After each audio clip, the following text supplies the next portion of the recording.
We can always take the measure of a man by how he responds under pressure. The problem is that when it's a public figure, most of the time we can't actually see him respond. He's in his office, and so we have to guess or speculate about how the person is going to react under events. But here with Trump, we actually have a very eye-opening case where he is escorted out in the middle of a press briefing.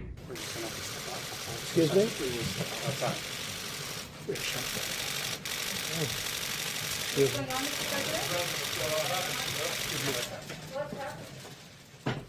And then he comes back, only to announce that there's a shooter outside the White House, and apparently the Secret Service have shot the shooter. And a reporter asked Trump, "Are you rattled?" And this is how he responds. Are you rattled by this at all, Mr. President? I don't know. Do I seem rattled? Trump's unbelievable sang-froid, his coolness under pressure is what is striking here. It sort of reminds me of, well, Winston Churchill during the Boer War was asked about being under fire. And he quipped, "It is always exhilarating to be shot at without result." I think back to Reagan, and now Reagan, of course, was shot. And when he got to the hospital, the first thing he said was to the doctors, "I hope you are all Republicans." To which one of the doctors memorably replied, "Mr. President, today we are all Republicans." And then later, when Reagan was giving a speech several months later, and a balloon popped, bam! And Reagan, without missing a beat, goes, "Miss me." We're reminded of the many traditions of openness and democracy that have marked the history of this city. America missed me. Now that is this coolness under pressure, this imperturbability, the unwillingness to duck or go under your desk, which is, I think, the normal human reaction.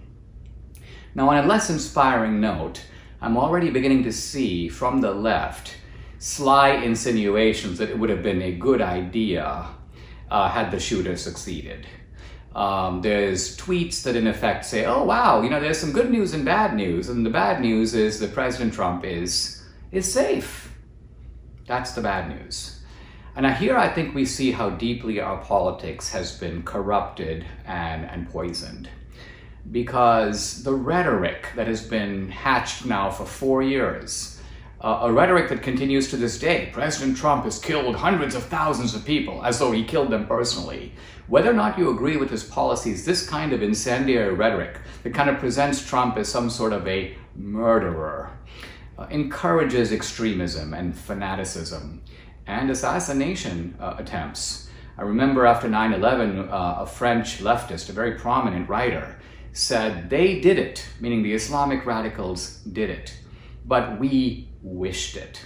In other words, these French intellectuals, scumbags, wanted something like this. They were too cowardly to carry it out themselves. In fact, probably the French would have bungled the effort. But they were glad that the Islamic radicals did it. And that's the sentiment I'm seeing about Trump. It suggests our politics are ultimately, well, they're in the gutter right now. And hopefully with Trump's leadership and with the Trump second term, which will not brighten these people's day, we will start to climb out of it.